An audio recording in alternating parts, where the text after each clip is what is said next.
ನಮಸ್ತೆ ಎಲ್ಲರಿಗೂ ಆವಿಷ್ಕಾರಕ್ಕೆ ಸ್ವಾಗತ. ಈಗ ಯುದ್ಧದ ಕಾರಣದಿಂದ ಗ್ಯಾಸ್ ಸಪ್ಲೈ ಎಲ್ಲ ಪ್ರಾಬ್ಲಮ್ ಇದೆ. ಸದ್ಯಕ್ಕೆ ಪ್ರಾಬ್ಲಮ್ ಇಲ್ಲ ಅಂದರೂ ಮುಂದಕ್ಕೆ ಪ್ರಾಬ್ಲಮ್ ಆಗ್ಬೋದು ಅನ್ನೋದು ಒಂದು ನಿರೀಕ್ಷೆ ಇದೆ. ಹಾಗಾಗಿ ಒಟ್ಟಿಗೆ ಸಾಧ್ಯವಾದಷ್ಟು ಗ್ಯಾಸ್ ಸೇವ್ ಮಾಡೋ ಥರ ಎರಡೆರಡು ಫುಡ್ ಐಟಮ್ನ ಒಂದೇ ಸಲ ಮಾಡೋ ಥರ ಒಂದು ಐಟಮ್ನ ನಾನಿವತ್ತು ತೋರಿಸ್ತಾ ಇದ್ದೀನಿ. ದಾಲ್ ತಡ್ಕ ಮತ್ತು ಜೀರಾ ರೈಸ್ ಎರಡನ್ನೂ ಒನ್ ಪಾಟ್ ಮೀಲ್ ಥರ ಒಟ್ಟಿಗೆ ಕುಕ್ಕರಲ್ಲಿ ಇಟ್ಬಿಟ್ಟು ಮಾಡೋದು ಇವತ್ತಿನ ಕಾನ್ಸೆಪ್ಟು. ಒಂದು ಅರ್ಧ ಬಟ್ಲಷ್ಟು ತೊಗರಿಬೇಳೆ ಹಾಕಿದ್ದೀನಿ. ದಾಲ್ಗೆ ರೆಡಿ ಮಾಡ್ಕೊಳ್ಳೋಣ. ಅಷ್ಟೇ ಕ್ವಾಂಟಿಟಿನಲ್ಲಿ ಮಸೂರ್ ದಾಲ್ ಎರಡನ್ನೂ ಚೆನ್ನಾಗಿ ತೊಳೆಯೋಣ.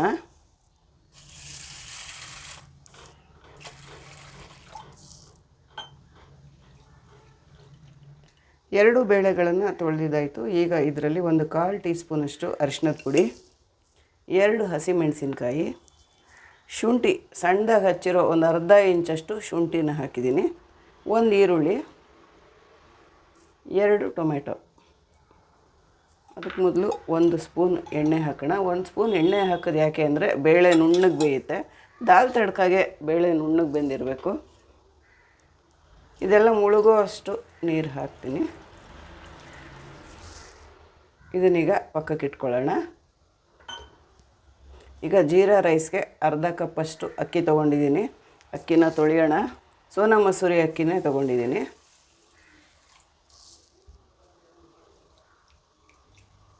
ಈಗ ಒಂದು ಪಾತ್ರೆಯಲ್ಲಿ ತೊಳೆದಿರೋ ಅಕ್ಕಿನ ಹಾಕ್ತಾಯಿದ್ದೀನಿ.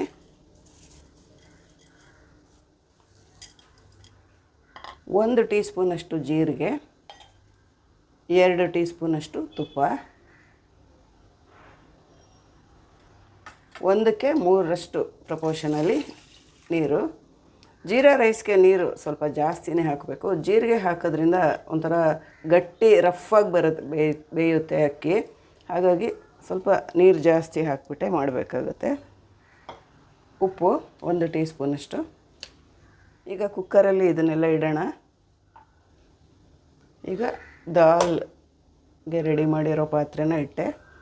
ಅದ್ರ ಮೇಲೆ ಒಂದು ಪ್ಲೇಟ್ ಮುಚ್ಚಿಬಿಟ್ಟು ಜೀರಾ ರೈಸ್ದು ಇಡೋಣ.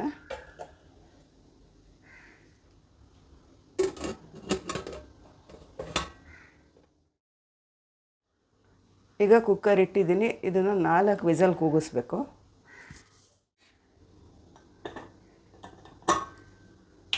ಕುಕ್ಕರ್ ಕೂಲಾಗಿದೆ, ನೋಡೋಣ.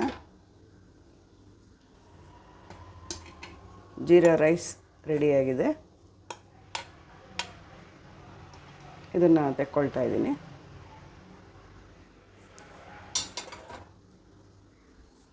ನೋಡಿ, ಬೇಳೆ ತರಕಾರಿಗಳೆಲ್ಲ ನುಣ್ಣಗೆ ಚೆನ್ನಾಗಿ ಬೆಂದಿದೆ. ಈಗ ಒಂದು ಒಗ್ಗರಣೆ ಹಾಕ್ಕೊಳ್ಳೋಣ.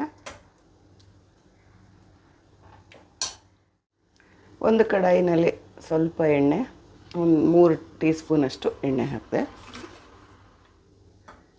ಜೀರಿಗೆ ಒಂದು ಅರ್ಧ ಟೀ ಸ್ಪೂನಷ್ಟು ಜೀರಿಗೆ ಹಾಕಿದೆ.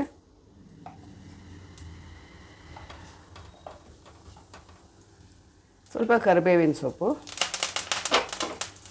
ಸ್ವಲ್ಪ ಹಿಂಗು, ಬೆಳ್ಳುಳ್ಳಿ ಜಜ್ಜಿಟ್ಕೊಂಡಿರೋ 1 ಗೆಡ್ಡೆ ಬೆಳ್ಳುಳ್ಳಿ. ಈ ದಾಲ್ ತಡ್ಕ ದಾಬಾ ಸ್ಟೈಲ್ ಅಂತ ಮಾಡಿದಾಗ ಬೆಳ್ಳುಳ್ಳಿ ಚೆನ್ನಾಗಿ ಉಪಯೋಗಿಸ್ಬೇಕು. ದಾಬಾಗಳಲ್ಲಿ ಬೆಳ್ಳುಳ್ಳಿ ಎಲ್ಲ ಜಾಸ್ತಿ ಹಾಕ್ತಾರೆ. ದಾಲ್ ತಡ್ಕಾಗೆ ತುಂಬ ಚೆನ್ನಾಗೂ ಇರುತ್ತೆ, ಎಕ್ಸ್ಟ್ರಾ ಟೇಸ್ಟ್ ಕೊಡುತ್ತೆ. ಮತ್ತು ಬೇಳೆಗಳನ್ನು ಡೈಜೆಷನ್ ಮಾಡ್ಕೊಳ್ಳೋದಕ್ಕೆ ಬೆಳ್ಳುಳ್ಳಿ ಇದ್ದರೆ ತುಂಬ ಒಳ್ಳೆಯದು. ಖಾರದ ಪುಡಿ ಹಾಕ್ತೀನಿ, ಒಂದು 1/4 ಟೀ ಸ್ಪೂನಷ್ಟು. 2 ಹಸಿಮೆಣಸಿನ್ಕಾಯಿ ಹಾಕಿದ್ರಿಂದ 1/4 ಟೀ ಸ್ಪೂನಷ್ಟು ಖಾರದ ಪುಡಿ ಸಾಕಾಗುತ್ತೆ. ಈಗ ಬೇಯಿಸ್ಕೊಂಡಿರೋ ಬೇಳೆನ ಇದರಲ್ಲಿ ಸೇರಿಸ್ತಾ ಇದ್ದೀನಿ.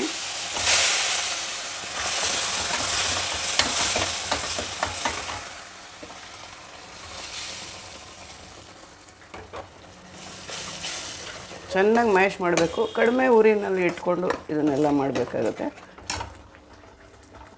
ಉಪ್ಪು ನೋಡಿಕೊಂಡು ಆಮೇಲೆ ಸೇರಿಸ್ತೀನಿ. ಸದ್ಯಕ್ಕೆ 1 ಟೀ ಸ್ಪೂನಷ್ಟು ಹಾಕಿದ್ದೀನಿ.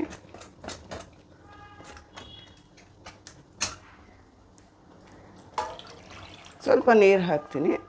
ಕನ್ಸಿಸ್ಟೆನ್ಸಿ ಅಡ್ಜಸ್ಟ್ ಮಾಡ್ಕೊಳ್ಳೋಣ. ಈಗ ನೀರು ಹಾಕಿದ್ಮೇಲೆ ಜಾಸ್ತಿ ಉರಿ ಮಾಡಿಕೊಂಡು ಎಲ್ಲ ಚೆನ್ನಾಗಿ ಮಿಕ್ಸ್ ಆಗೋದಕ್ಕೆ ಬಿಡೋಣ. ಇದು ಕುದಿಬೇಕು.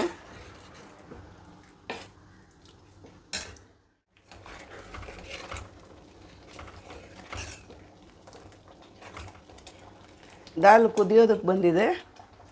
ಈಗ ಕೊತ್ತಂಬರಿ ಸೊಪ್ಪು ಹಾಕ್ತಾಯಿದ್ದೀನಿ. ಈಗ ಸ್ಟವ್ ಆಫ್ ಮಾಡ್ತಾಯಿದ್ದೀನಿ. ಎಲ್ಲ ದಾಲ್ ರೆಡಿಯಾಗಿದೆ.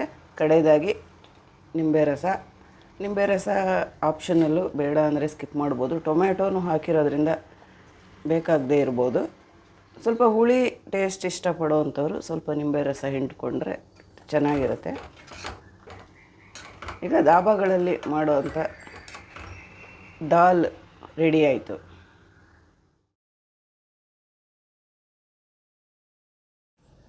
ಕಡಿಮೆ ಸಮಯದಲ್ಲಿ ಇಂಧನ ಉಳಿತಾಯದ ಜೊತೆಗೆ ಧಾಬಾ ಸ್ಟೈಲಲ್ಲಿ ಮಾಡಿರೋವಂತಹ ಸ್ಪೆಷಲ್ ಆದ ಜೀರಾ ರೈಸ್ ಮತ್ತು ದಾಲ್ ತಡ್ಕ ತುಂಬ ಚೆನ್ನಾಗಿರುತ್ತೆ. ನೀವು ಈ ರೀತಿ ಒಂದು ಸಲ ಟ್ರೈ ಮಾಡಿ ನೋಡಿ ಹೇಗನ್ನಿಸ್ತು ಅಂತ ಕಮೆಂಟ್ ಮಾಡಿ ತಿಳಿಸಿ. ಲೈಕ್ ಕೊಡೋದನ್ನು ಮರಿಬೇಡಿ. ಚಾನಲ್ನ ಸಬ್ಸ್ಕ್ರೈಬ್ ಮಾಡದೆ ನೋಡ್ತಾಯಿದ್ರೆ ದಯವಿಟ್ಟು ಸಬ್ಸ್ಕ್ರೈಬ್ ಮಾಡ್ಕೊಂಡು ನೋಡಿ. Thank you.